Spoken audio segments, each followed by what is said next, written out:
Thanks, Dad. A Manning wants to be involved in football after his career is over. Breaking news. Shocker. Welcome to episode 5 of the Go For Two podcast, the podcast for frustrated football fans by two frustrated football fans. I'm Brad Klein, and my co-host is Jenna Elique, and right now I'm just chewing on every bit of Michael Jordan and The Last Dance that I can get. Jenna, on the other hand, is not, and for that, I condemn you. Thanks for calling me out. Explain yourself to the world. Why I have haven't you watched The Last Dance? I have no good explanation. I'm really sorry. Everyone can revoke my sports fan card because I have not watched. I watched a couple minutes of it when my dad discovered it and thought it was the newest thing a couple of weeks ago. But I don't know. I just haven't watched it. The NBA is not something that I'm super, super into. But again, there's no excuse when there's no sports, and we should be, thankful for the little we do have. But I will be watching it. The plan was after my schedule got a little lighter, I'd be able to have more time just to envelop myself in the Jordan docs. So I'm planning on it. I'll give you my recap. We'll do a little segment on the podcast. I'll give you my recap after.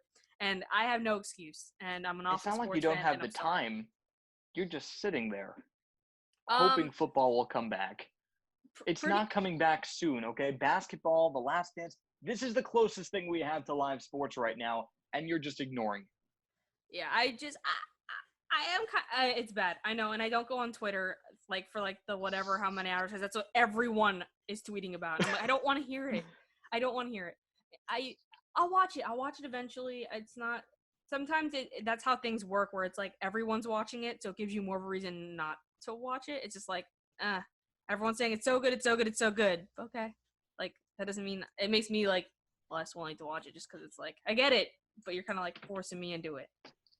I don't know. We'll see.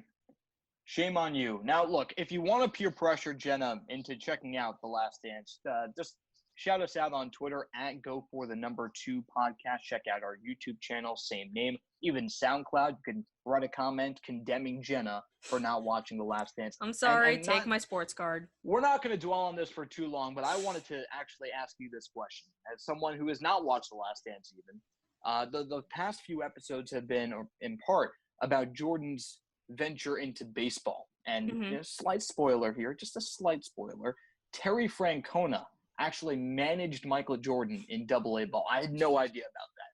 The question is, would Michael Jordan be remotely successful on the football field? And what position would he play?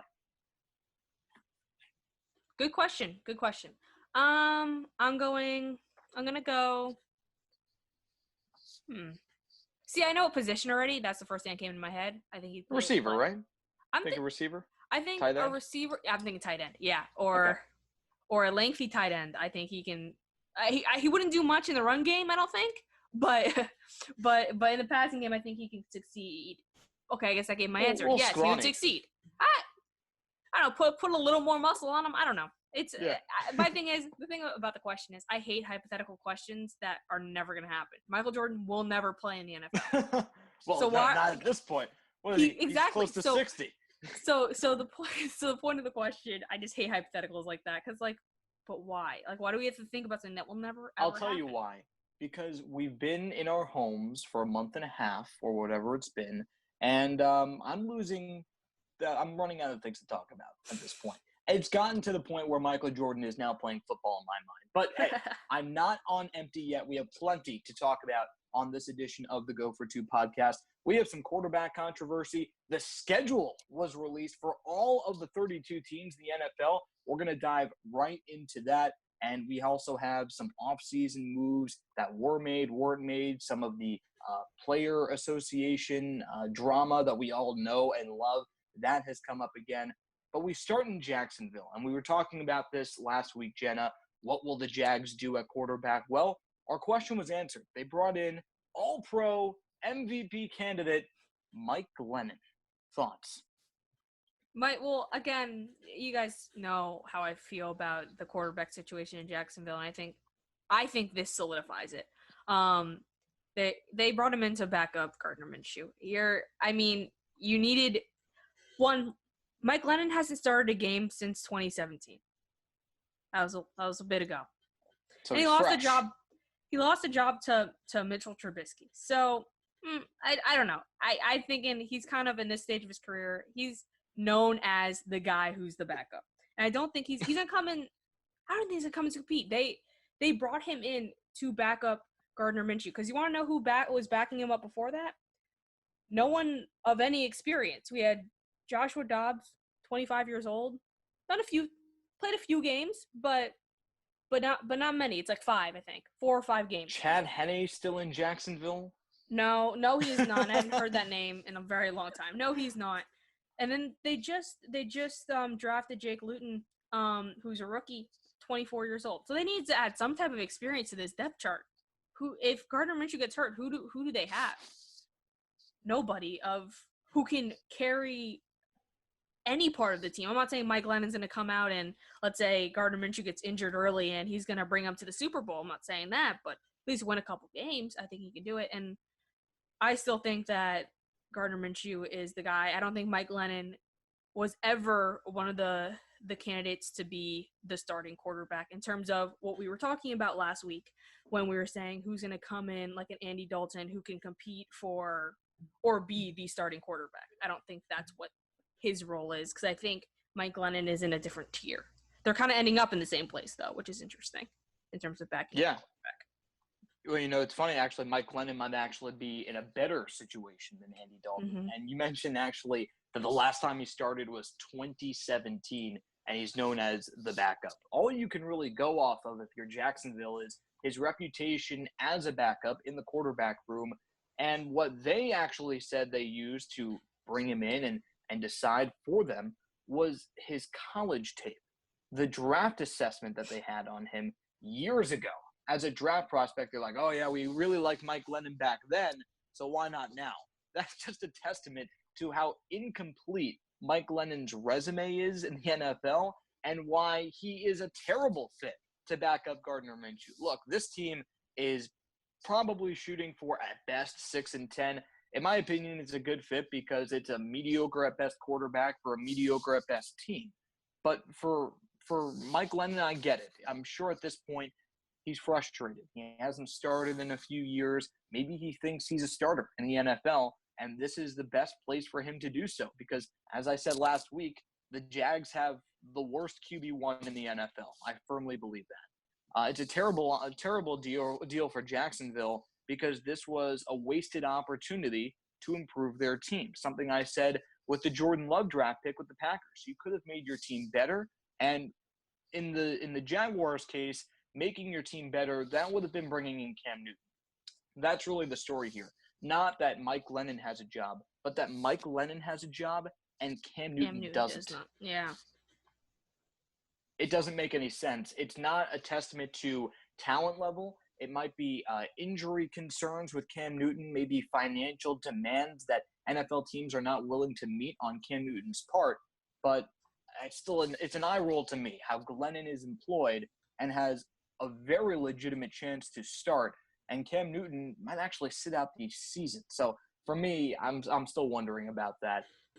Yeah, I just wanted to say, just on the Cam Newton thing, earlier this week, he did say that he was okay with being a backup, which is definitely a different tune than he'd been preaching the whole rest of free agency. So I think he's realizing that the opportunities for him are limited, and I'm with you. I don't know how Mike Lennon now, because it's not even like they're on different fields at this point. It's not like it's like someone who wants to be a starter who he's looking for a starting job versus someone looking for a backup job. Not saying that Mike Lennon doesn't want to be a starter, but they were on different planes. Now they're both on, okay, backups.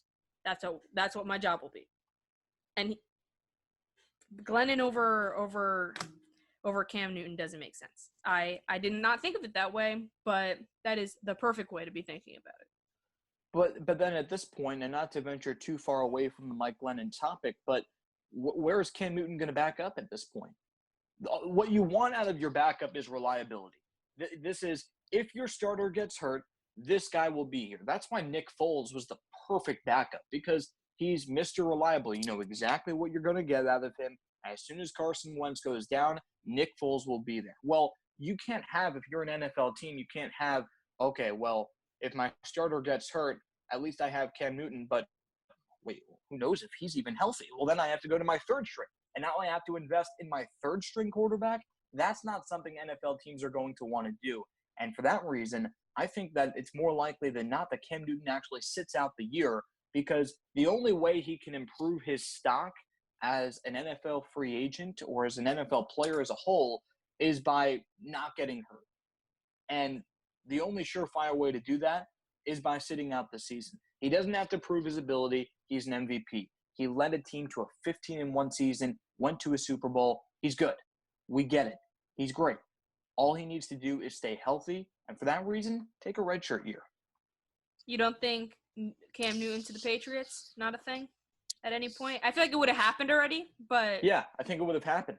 Absolutely. Yeah. And I think also the Patriots firmly want to see what they have in Jarrett Stidham.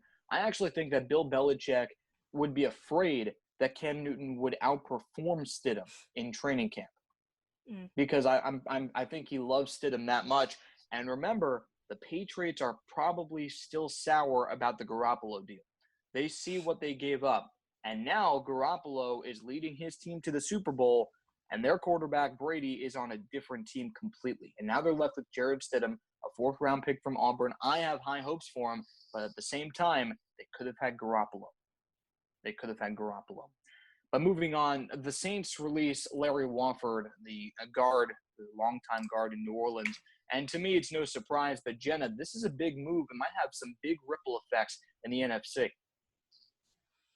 Yeah, it's as our last episode was called, the dog days. It's the dog days of the NFL when a guard getting released is newsworthy that we're gonna take a couple minutes to talk about.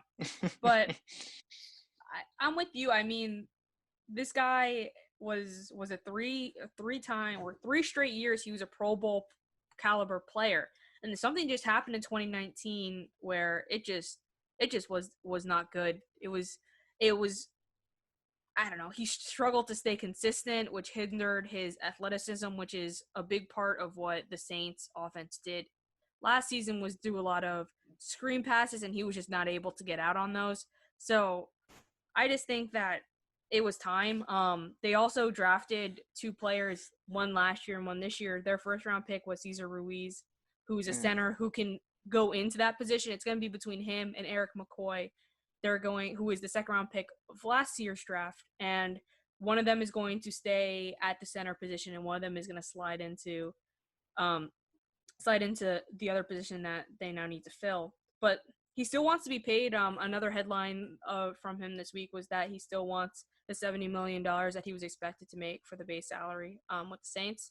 So I don't know necessarily what the implications are for the NFC, but that's just why. I mean, I think like you said, it just makes sense that this happened now.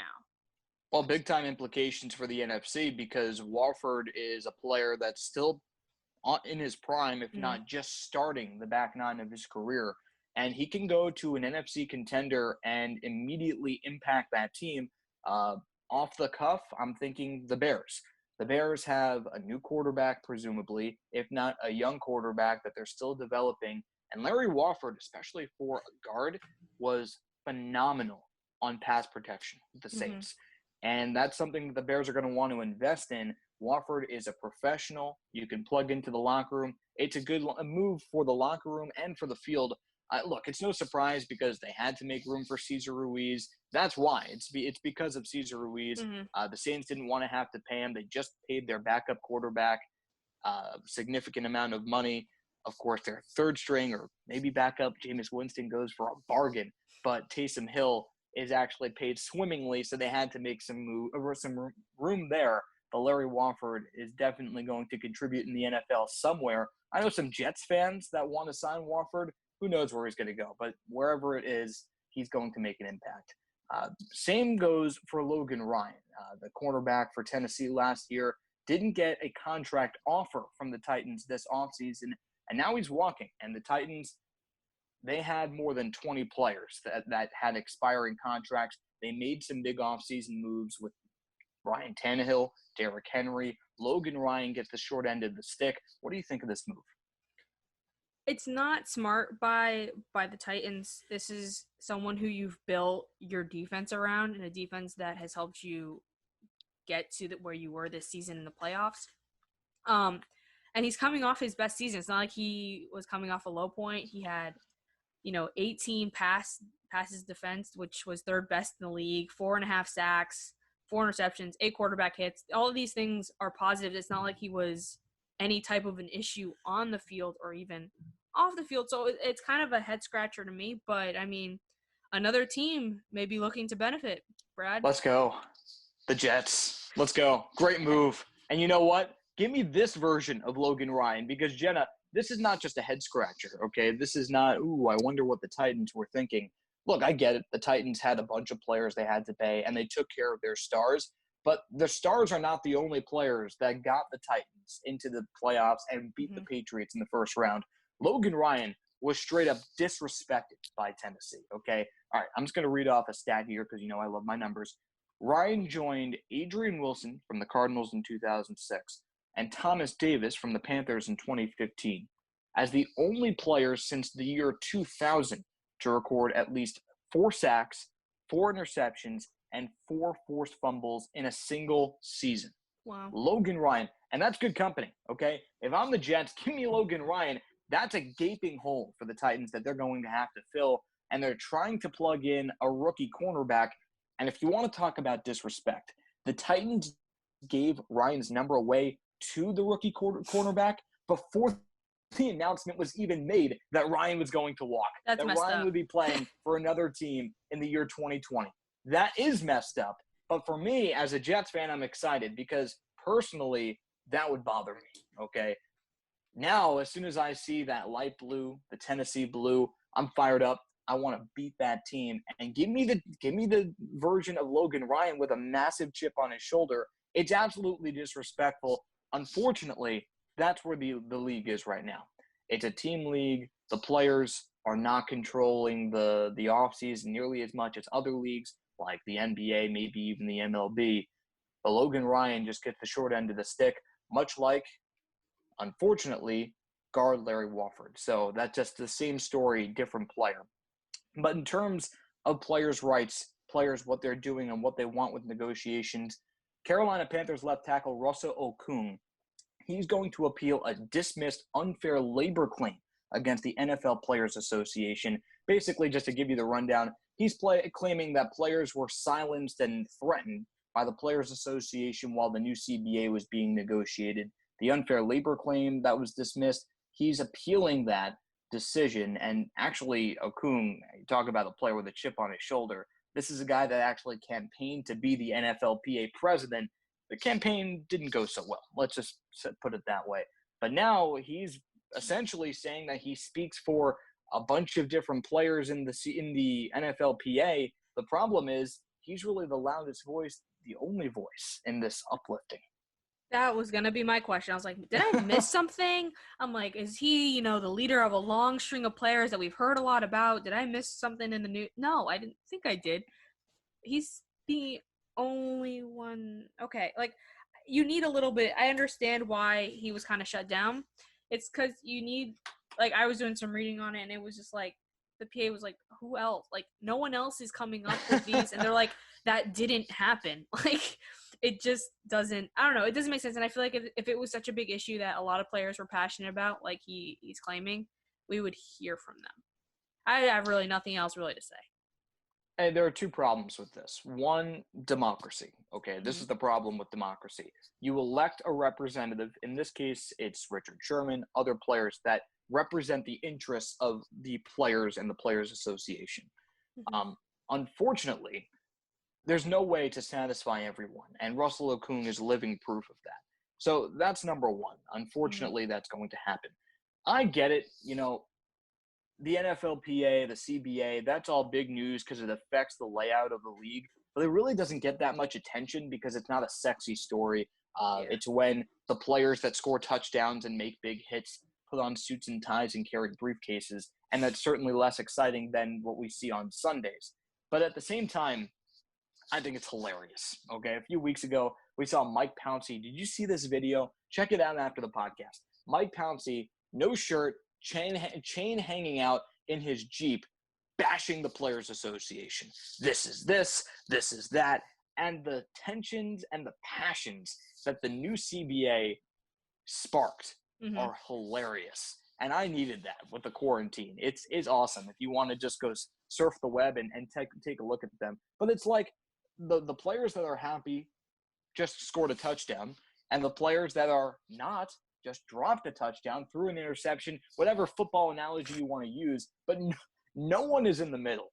No one is in the middle. You're either all the way over here or all the way over there. And Russell Okung is all the way over there. So that's all we have on the new CBA. But moving on, Jenna, there's a lot more to talk about. Yeah, we're gonna move on, and you talked a little bit about, things that happen on Sundays, but now, it's a little more clear what will be happening on Sundays.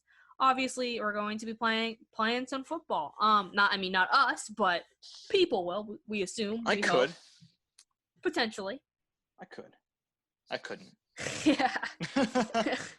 So obviously, last week there was a schedule release. NFL Network did a 4-hour schedule release show. Brad, I'm gonna be honest with you. I did not watch 4 hours. I watched a couple. I waited. Not gonna lie. I waited till Mike Mayock was on, and I was like, okay, give us something. I want to hear all about this. He was on for. It could not have been more than 45 seconds. And I was highly How does this go 4 hours? That's who my actually question. watched the full 4 hours? Mm-mm. There's no way. There's definitely no way that anyone watches 4 hours. I know I just watch, you just watch for your team and what you want. But I think what was interesting was we complimented how the NFL handled everything in terms of, technology for the draft. And that was not I'm not saying this is the NFL's fault. It was on NFL Network, but the technology wasn't as sharp for this production. It was a lot of coaches, like we kind of joked last week. It was a lot of coaches coming in and they're like, "Oh, yep, this is the schedule, and this is me reacting to the schedule," and it was fine.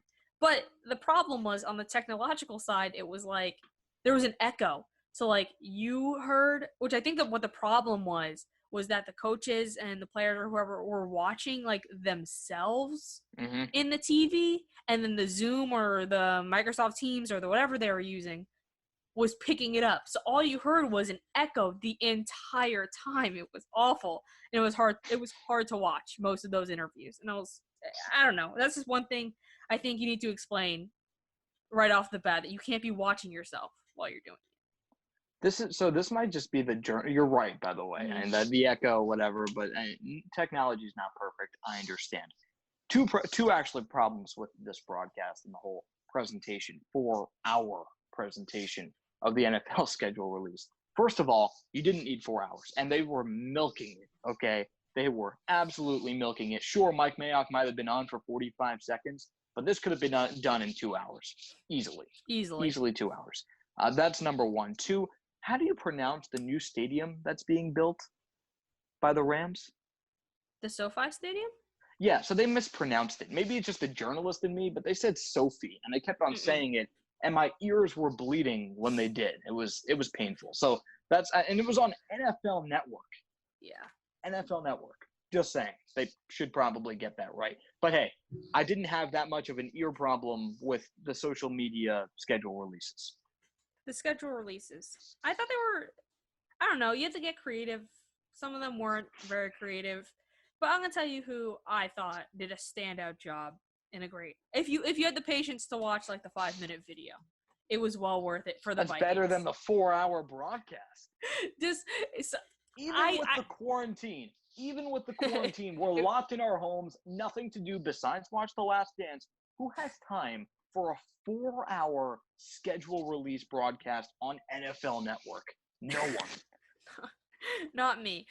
I did think that, again, the Vikings, they had the best rollout in terms of their main event, their main video, which was like I said, a 5-minute video, and it was the conversation that they had with Michael North, like the audio, the video. You saw him, and you saw him introduced him, and it was so good. So what they did, it's hard obviously to explain on an audio medium, but I'm gonna try my best.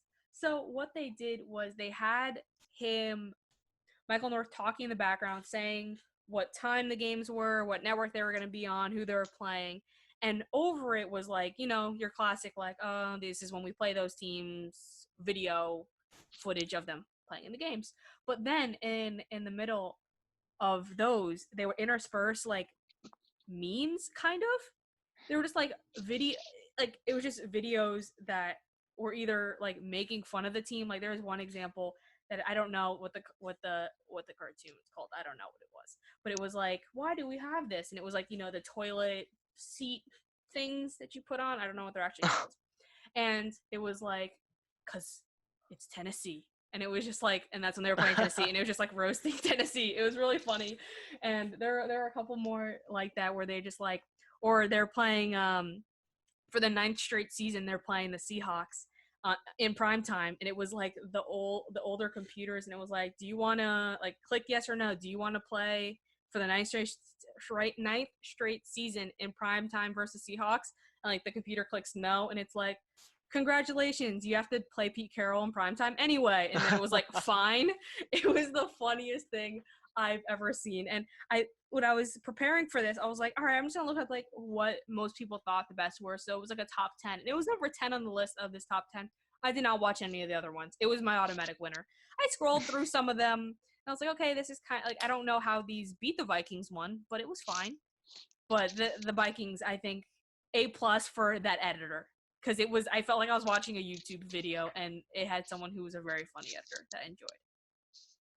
So mine is the best and the worst. I have the Jacksonville Jaguars, and they're not very good at many things, but this was pretty funny. Okay, so basically they had their entire schedule announced via cat, all cat memes and stuff, and it was cats doing certain things that would illustrate their opponents. So when the Jags are playing the Packers, they had a cat eating a cheese stick, for example, and a cat fighting with a different orange cat to announce that they're playing the Bengals. And it's pretty funny. It's a minute 15 of your time. You have the time between episodes of The Last Dance, so go take a look.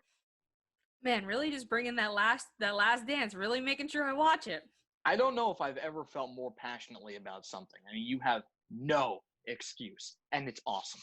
It is awesome. I have no excuse, and it is something that is on my plan to watch during the quarantine. The thing is, I had, you know, I wasn't just, you know, lounging around this past 2 months. I still had an education to obtain, so I was doing stuff. But education, sure, yeah. Brad, there was also some other things, obviously not media related, that happened, you know, during this time. Well, yeah, I mean, the actual schedules were released, and we're going to dissect them. First of all, you know, the first question out of everyone's mind is, well, who was dealt the short stick here? Who has the hardest schedule? And your answer? My answer, it's Patriots. They're obviously coming into a year where it's very uncertain what they're doing. I feel like a lot of times, most of the previous seasons, we knew exactly, or we had an idea of exactly what the Patriots were, and I don't think we have that because of, you know, for obvious reasons, Tom Brady is no longer there, and now we have Jarrett Stidham, which we've only seen a little bit of him and what he can do. And just based off winning percentage purely, this schedule has teams that have the highest winning percentage throughout the league. There's some tough ones on here, and I think that it's going to be a tough stretch for the Patriots this year, and it's going to be interesting in a year where they've had to prove that they're good probably more than any other in the past like 20 years. So it should be interesting to see how they deal with this, because it's not like they're trying to prove themselves in a moderate schedule or an easy schedule. They're doing it in the toughest in the league. Absolutely. And in terms of winning percentage, that's indisputable. Those are numbers. The Patriots have the toughest schedule in terms of last year's opponent's winning percentage. I understand that. And the Jets, by the way, are number 2 on that list. Certainly going to be a tough hill to climb for Sam Darnold. We'll get to that later during fan frustration, though. For me, I approach this at a different angle. For me, it's the 49ers, and not because of winning percentage. I think they're 4th or 5th on that list, but because of the layout of their schedule, okay? They can easily start 6-1, 7-0. Their first 7 games are the Cardinals, at the Jets, at the Giants, Philadelphia, Miami, Rams, at the Patriots. Not a very daunting first 7 games. They can easily go 6-1, 7-0. But then, at Seattle, Green Bay, at New Orleans, at Rams, Bills, at Redskins, at Cowboys, at Cardinals, and then the Seahawks at home, which will likely be a game that's going to be played for seeding. So that's not a Week 17 that the 49ers can just rest on their laurels and coast into the postseason, because we're assuming even with this tough schedule that the 49ers will go back to the postseason absolutely. So just to break it down, the first 7 games, only 2 playoff teams from 2019, including the Patriots, and who knows what they're going to be without Tom Brady, 3 games on the road. Then the next 6 then after that, they have 6 road games in the next 9 games, 5 more playoff teams from last season, and the Cowboys in Dallas, who did not make the postseason, but they're supposed to be improved. So this is a very tough schedule for the 49ers. The only caveat is they're up to the challenge. This is the Super Bowl runner-up, and sure, they're playing the Seahawks, but hey, they traded blows with the Seahawks last year, so I'm not worried about Jimmy Garoppolo, Kyle Shanahan. They're up for it, unlike my Jets.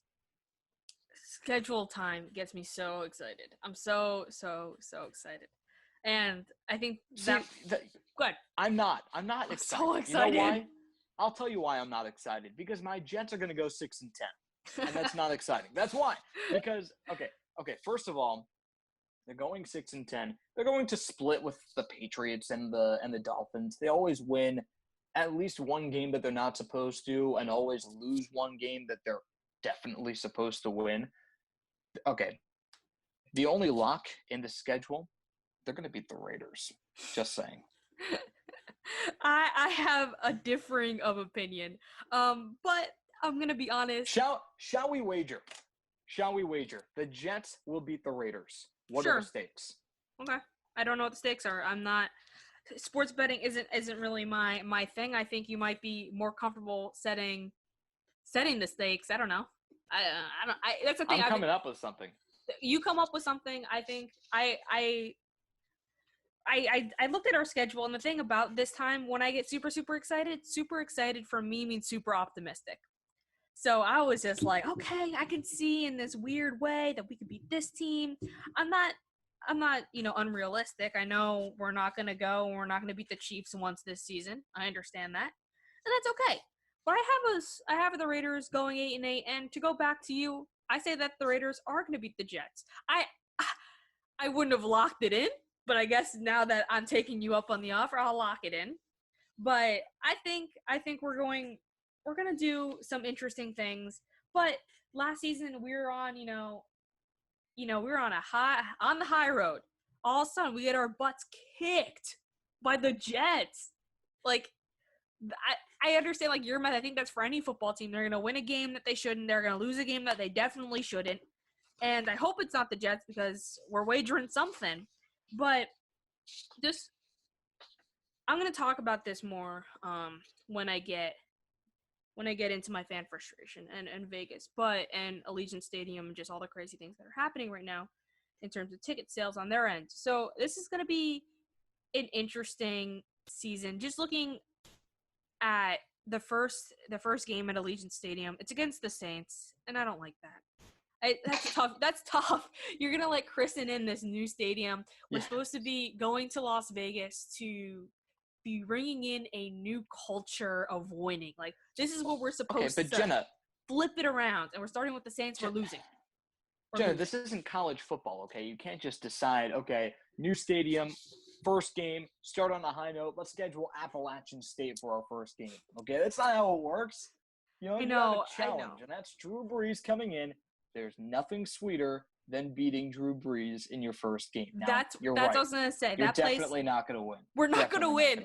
But if win. we did, the place would be going crazy. When is that? September? We'll be in school. Never mind. I'm trying. My thing is, again, I'll talk about ticket sales and Allegiant Stadium, all that, and my fan frustration.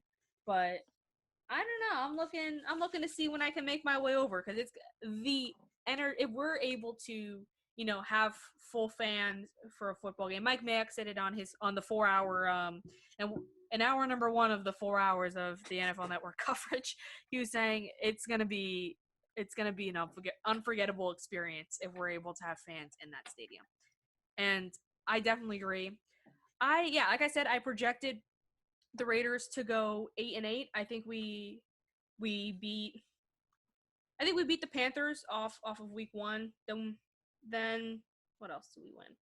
I think we'll beat the Patriots, which is a little weird to say, but we play them early enough in the season. We play them week 3. They always kind of come out.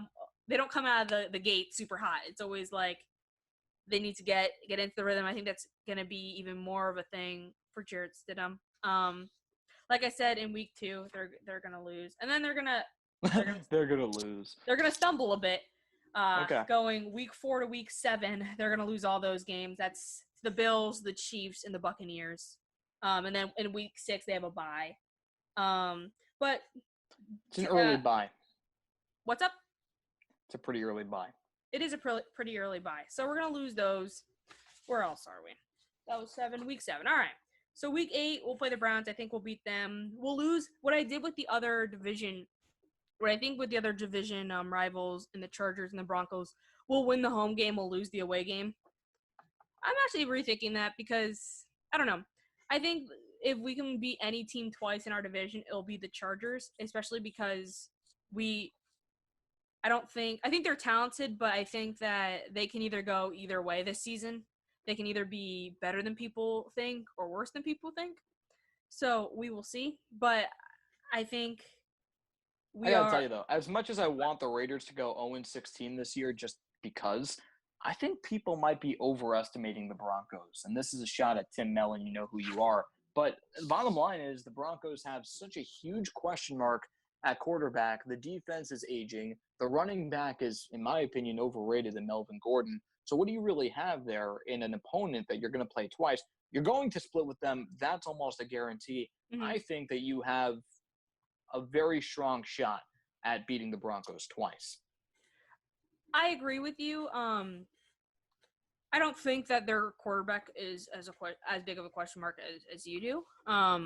But that's because I saw him firsthand tear up our defense. So they killed us in week 17 of last year with Drew Lock.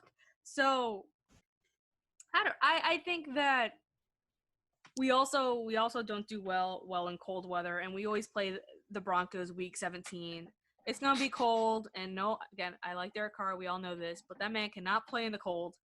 So I just think just the atmosphere based. LA, there's a lot of Raiders fan in the area. Raider Nation always out travels. I mean, there's no Chargers fans in LA. We always out travel the Chargers fans. I think that will be no exception when we're in the new SoFi Stadium. So I think we could beat them twice. I didn't put it down as that though. I think we lose to them once. But I think if there's any team in the division that we could beat twice, it'd be the Chargers. And then we have Broncos week 10.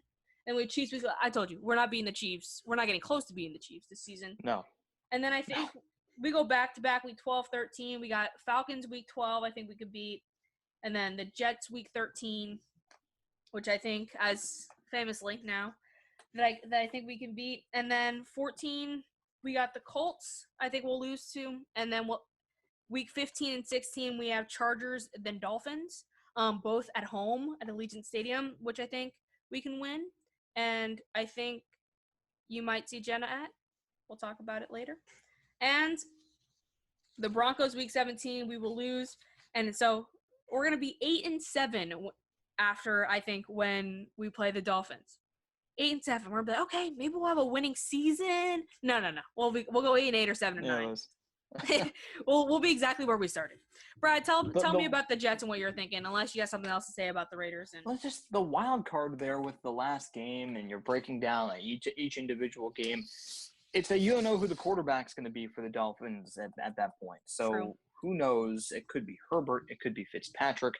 I actually think it could be Josh Rosen. Who knows? Who knows? Probably not at that point, but Josh Rosen I think, could start a game or two this year because Herbert, or rather Tua, certainly won't be ready. I said Herbert. You said Herbert, and I was like, I don't know how to correct him. I'm like, he knows. He just tripped up. No. Tua probably will redshirt, and at this point, maybe Fitzpatrick's getting old. Eventually, he's going to fall off, so maybe Rosen makes a start. Who knows? For the Jets, I have a pretty similar case. I'm not very optimistic about this team. I think they're going to go 1-3 in their first 4 games. They'll lose at Buffalo. They have the 49ers, at the Colts, and then they have the Broncos. They'll beat the Broncos. They'll start 0-3 and beat the Broncos. Then you have the Cardinals. This is where it upticks a little bit. Cardinals and then Chargers. I think that's where you even out to 2-3, or rather, that makes it 3-3. You move to Buffalo, Chiefs, Patriots. That's probably 3 losses right there. Yeah. So where are we? 3-6. I think so. Dolphins. Yeah. Dolphins. We'll split with them. So let's just take this win, make it 4-6. You have a bye. It's weird that it's back to back like that. It's not, weird, but it is. That's weird. Split up with a bye. So we lose again lose to the Dolphins, make it 4-7. Raiders win, no question. 5-7. Seahawks and Rams will lose both on the road, so that's 5-9. And then you have the Browns make us 6-9 and thinking, okay, maybe we go 7-9 and we lose to the Patriots in week 17, because why wouldn't we? I think we will beat the Browns. It's at home. It's the type of game that we would win. I feel like a Cleveland team that might even be on the upswing. A lot of people have high hopes for them, and I think they will perform pretty well this year, coming from a really tough division. But the Browns are definitely the variable in the Jets' schedule, I think, because that's a toss-up game that, for whatever reason, I feel very optimistic about.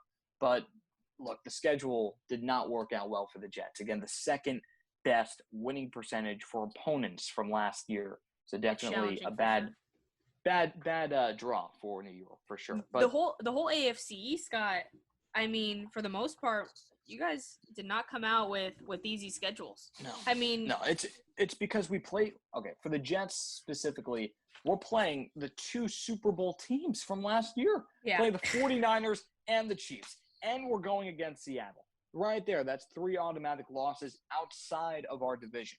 And I don't want to trip up too much on my fan frustration because I vent about the schedule, but just trust me, it's coming. Just trust me. That is exactly what I will do. I will trust you on that. But moving on, we have a lot to talk about. It's not just the Raiders. It's not just the Jets. We also have the other teams. And look, right now, and maybe just in the spirit of the Raiders moving to Las Vegas, I have this itch for betting on live sports. And I'm not going to be able to do that, but the futures bets are live online. And I'm thinking maybe the best bet out there is going to be the Chargers over under 8 wins this season. I'm taking the under. That is an absolute lock. You think, okay, who knows who the quarterback's going to be? This time it will be maybe Justin Herbert. I know I have that one right. Who knows? It could be Tyrod Taylor. But for me, in order for me to pick you as a winning team, not only do you have to have a good quarterback, but I need to know who the quarterback is. Tyrod Taylor could start 0 games. He could start 8 games. He could start 16 games if he plays well. If he starts all year, it's for probably for 2 reasons. 1, Justin Herbert isn't ready. And 2, he's performing too well to take him off the field. For that, if he starts all 16 games, it's probably because the Chargers will have a winning season. But again, I don't know who the quarterback is, and you're in the same division as the Chiefs, so that's 2 losses automatically. You're not going to be a winning team. Give me the under on the Chargers, 8 wins. That's a lock.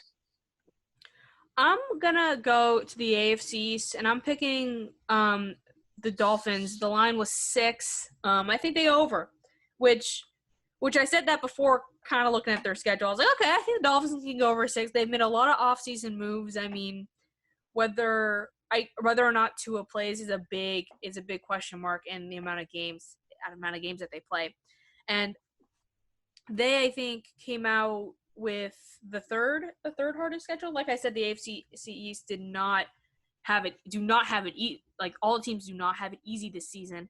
But I think that they play some teams that they can win, that they can beat. They're gonna play Arizona. They can beat them. I say they beat your Jets twice, which might be pushing it, but I think they can do it. And they always have that one tough game against New England at the end of the season, where last season we saw them win the Miracle in Miami. And they always play them tough. Or Miracle in Miami was 2 seasons ago. I don't remember. All time is fake now. It's not a thing. But when they beat them last season going into the playoffs and messed up all their seeding, and the Patriots were out of the first round. And I feel like they're still going to be the Patriots at least once, if not twice, because they always play New England hard. Yeah, I just think this team is one of the more improved teams in the NFL, and I think that they're going to prove that with going over 6 wins. I'm not saying that they're going to go much over 6 wins. I'll say that they're going to go 7-9, 8-8 at best, but from where they were last season, that is a major improvement, and I think that they go over the 6 that Vegas is saying. The problem is, and here, I know I'm the degenerate of this group. I'm the degenerate gambler of this group, so I'm just going to educate you on the whole Dolphins line. It's over under an even 6 wins. Mm-hmm. The only reason the Dolphins are at 6 on FanDuel is because of Brian Flores, because Brian Flores led this team to overachieve last year, and Vegas recognized that, and they said, okay, let's give them 6 wins and see if they can go with 6 wins, or rather 7 and more. They're not going to win 7 games. It doesn't matter. The AFC East is depleted without Tom Brady. It doesn't matter. Buffalo is certainly the best team in the division on paper, but the Dolphins will overachieve even without going over 6 wins. 6 wins would be an overachievement for the Dolphins. You don't know who the quarterback is, going back to what I said a second ago. The Dolphins are not trying to win this year. They're not. They got rid of Minkah Fitzpatrick. That was not a win-now move. And for the Dolphins, they're thinking, okay, they're already thinking about the draft. So I can't pick a team that's thinking about the draft to go on and surpass Vegas's expectations, even though Brian Flores probably sees that and knows, okay, that's our marker. Let's get 7 or more. That's already an inflated number, and there's no way the Dolphins go over 6 wins. All right. We'll have to agree to disagree. I think you could look – I understand that last season they got rid of quite a few players, but they also stocked up on a lot of draft picks. I don't know. I get what you're saying, but I'm sticking with my guns. I think they go over the 7 wins just because they're a lot more talented crew than they were last year. And I don't think 7 wins is a outlandish feat. Well, they're not beating my Jets twice, I'll tell you that much. Okay. They're definitely going to beat us once, probably in MetLife Stadium, because that's just how we roll. But we're going to split with them. All right, I think the Dolphins are better than the Jets.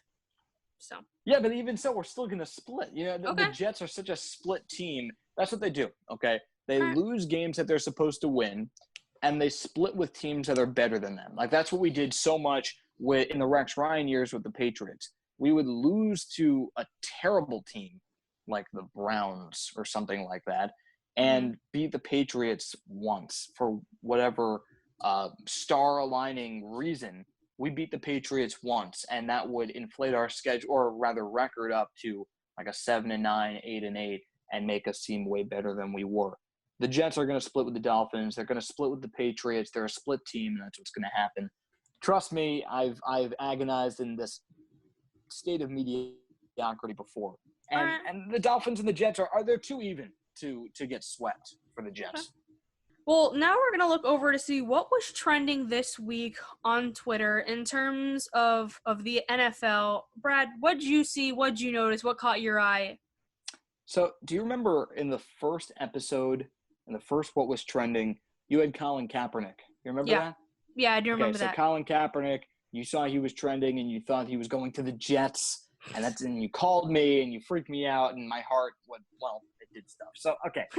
Eli Manning did a very similar thing to me. I saw Eli Manning trending on Twitter, and I thought, oh, what's going on with Eli Manning? Did he get the Monday Night Football job? What's going on with Eli Manning? he says he wants to go back into football. And this is really my father's fault, because he's the one that saw Eli Manning online, and he's the one that said, hey, Brad, did you see this? Eli Manning wants to go back into football. I'm thinking, he wants to play again? Are you kidding me? Who's going to take him? Cam Newton can't get a job. How is Eli Manning going to get a job? And then I click on the article that he shows me, and it's like he wants to coach high school football or something like that. He wants to be involved in the Giants front office. Like, thanks, Dad. I mean, yeah, a Manning wants to be involved in football after his career is over. Breaking news. Shocker. That's great. That's these articles. They're always so misleading. We're in the age of the clickbait. It's just a clickbaity headline. Exactly. Yeah, and my father totally fell for it. He's like, oh, Eli Manning back to football. That can only mean one thing and, one thing only. He's throwing touchdown passes and a bunch of interceptions for someone in the league. Probably not the Giants, but it's going to be someone. Who is it? Oh, he's going to be coaching a high school that no one watches or cares about. Cool. Well, what was trending was a little different. It's football related yet football adjacent. It's Jay Cutler is what I want to talk about, because he's been all over Twitter the past couple weeks since him and his wife Kristen Cavallari have filed for divorce. That's not why we're talking. My thing was there was this quote that was going around where basically Kristen Cavallari, she has her own reality television show that is her job in a company that's related to that I've never heard of, and so she said she wanted a couple $1 million so she can buy a mansion. So he froze his accounts and told her to go get a job. People were worshiping this man on the internet, and I understood. Good for him. It was great, because the thing was, like, the ironic thing was that, like, Kristen Cavallari was complaining about how he was lazy and didn't do anything, and everyone was like, ma'am, he had a whole football career. Like, I mean, he's retired. He's done his job. Like, I just thought it was funny. I have watched Very Cavallari on whatever channel it is. I've watched a few episodes sparingly. I've watched them randomly, not over this quarantine when I've had time, over the Jordan doc. Wouldn't dare. But I have seen episodes with Jay Cutler in them, and I think he's just happy to be out of that television show, because you could tell he did not want to be there and did not want cameras in his home. So that was my what's trending, just the fact that everyone was talking about Jay Cutler's playing career and how it's just it wasn't appreciated now by his soon-to-be ex-wife. And it's funny, I have not followed the story much, and the information you just provided, pretty much the bulk of what I know. It's just funny, it makes me think of a bunch of Seinfeld bits. How, I don't know how much you've seen Seinfeld, but essentially in so many episodes there are breakups or even divorces, and there are sides that are taken. Okay, are you on this guy's side or the woman's side? Who you can't be on both, you can't be friends with both. That's just how it is. Yeah. And it's like, everyone is Team Cutler here. No one is rooting for his former spouse, and at this point, it's just funny because he has more fans now than he did in his NFL career. I just very love that. True. Very true. But look, in the spirit of Seinfeld, rest in peace, Jerry Stiller. Frank Costanza, 92 years old, passed away just the other day. So rest in peace. Just had to get that in there. Now we're going to transition into the segment you've all been waiting for. Brad, you've alluded to what your fan frustration is going to be for this week. It's something schedule related, but give us specifically that bothered you this week. So we have the second toughest schedule in the NFL, according to last year's opponent's winning percentage, right next to the Patriots at about 533 or something ridiculous like that. And that's just so typical Jets bad luck, right? The tough schedule on the year that Darnold is supposed to blossom into the franchise quarterback that we drafted him to be.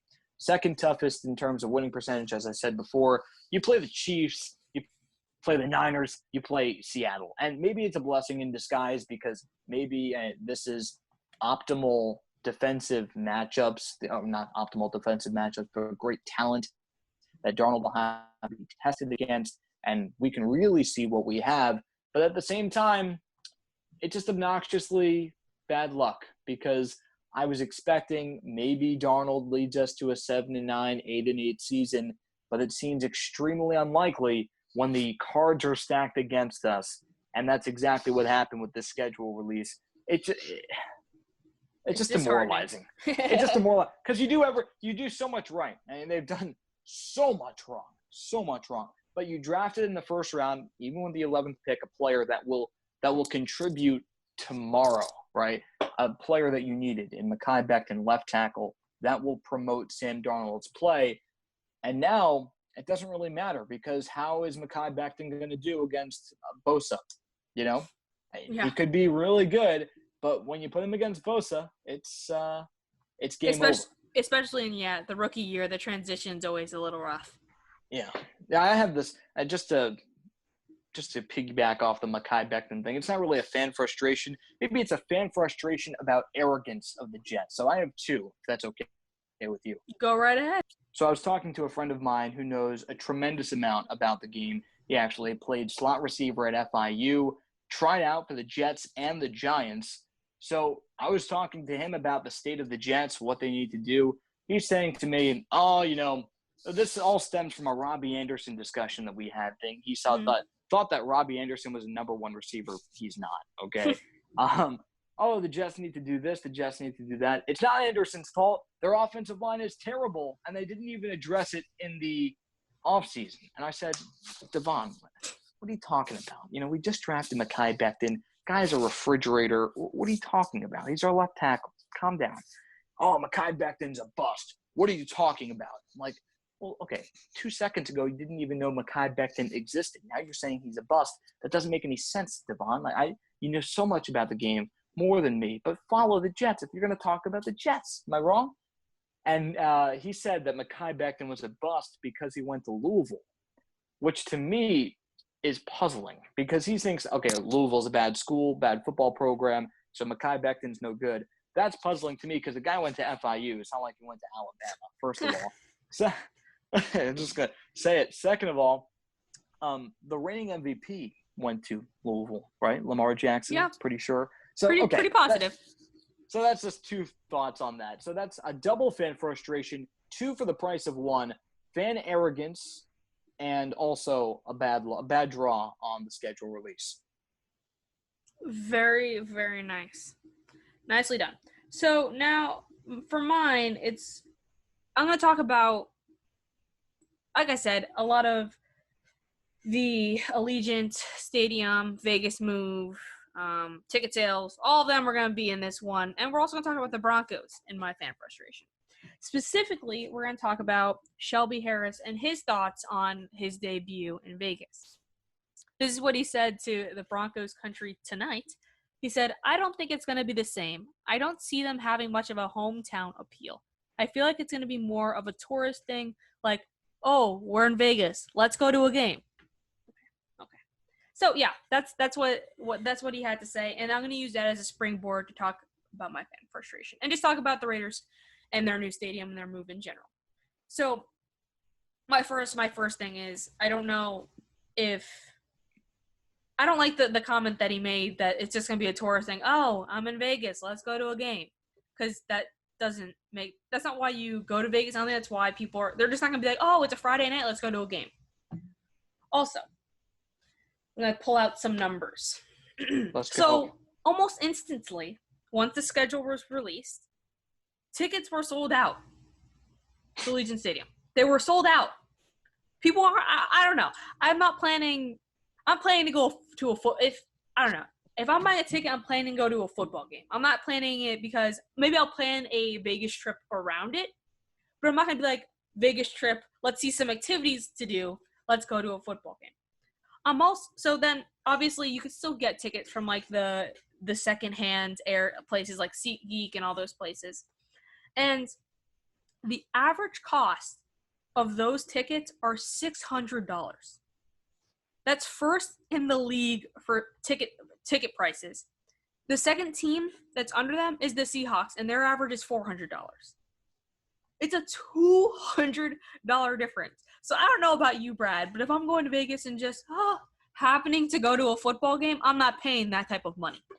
All I could say is buy your tickets in advance, because you go to Vegas, intend to buy your ticket when you get there, and you play blackjack, all of a sudden you don't have any money for your ticket. It just yes. But the comment didn't make any sense to me. That I get it's not like, the hometown appeal. Vegas is a very unique location. So like, I don't think it has hometown appeal for anything, but you're forgetting who you're talking about. You're talking about Raider Nation.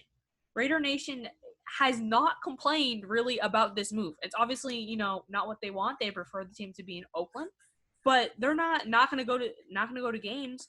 We have one of the most well-traveled fan bases in the country.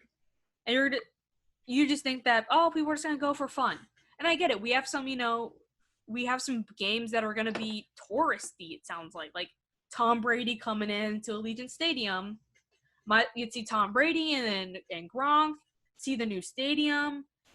Vegas also, like, obviously I'm not saying that it's not a poll, but I'm not saying it's the only one. And that I just think was a short-sighted comment. I just think my question at the bottom of this was, did you forget Raider Nation exists? I just don't see how. I mean, the ticket demands have been strong from a local and national standpoint, and it's not just going to be another thing. And the Las Vegas Knights, is it Knights? I don't remember. Okay, thank you. The Knights. It's actually not the Las Vegas Knights. It's the Vegas Golden Knights. Okay, I'll erase this. Get it right. We just talked. Yeah, well, I need to. That's why I asked. All right, cutting all that out. Well, we can see the example in the Vegas Knights and how they. I mean, obviously, it helped that they were really successful, but they garnered a following, and I don't think it's because it's like, I'm going to Vegas. Let's go to a hockey game. I just don't think that's how sports works, in my opinion, and I'm a little frustrated that Shelby Harris said this, and I hope that we do a lot of damage in the run game when we go play them, when he comes to play us. And just be like, and I hope he sees it's going to be amazing. Just looking at that stadium brings me so much joy. It's going to be the coolest thing to be inside and be with Raider Nation and just the home feeling that I'll have. I was part of my fan frustration is also, I also have a twofold one, kind of. Obviously there's nothing that can be done. The quarantine, the uncertainty, we don't know if these games are actually going to be happening at this time, and if they are going to be happening at this time, if they're going to have fans. So I'm like here trying to plan my life. It's like the first year that they're playing Allegiant Stadium, and I think there's 3 games that they're playing in December when I'll be able to go at Allegiant Stadium, and then I think a couple in January when I will be available. And I have family in Vegas, so I'm trying to figure out my life in terms of when am I going to see this new stadium in season number 1. And it's a little hard when, ticket sales are kind of through the roof and we don't know how transportation worked. But shout out to Allegiant. I always take them when I'm traveling from Syracuse to Florida. Always use their airline, and they got me on a list. They sent me an email. Hey, the schedule's out. You want ticket deals? You want packages? You want all this? I go, of course. So I signed up for an email list. They're going to give me everything I need to make my dreams come true if we can have fans. But that's my fan frustration. It's nothing too major. It's more frustrated with another player, but do not underestimate the ability of Raider Nation and them showing up in Vegas. That's all I have to say. There you go, Shelby Harris. When you're listening to this, that's what I want you to hear. Shots fired at Shelby Harris. Wow. Well, I'm excited for that game, that matchup, and see how the run game pans out against Shelby Harris. But that's all we have for you on the Go for Two podcast. By the way, Jenna, if you're curious, Jets Raiders. Jets will beat the Raiders. The stakes, we have to post a picture of the other one in opposing gear. You in Jets gear, me in Raiders gear, should the other team win. Those are the stakes. It goes on the Twitter account of @GoForThe2 podcast. Check out our YouTube channel. Check us out on SoundCloud. We're everywhere right now. Thanks for joining us. See you next week.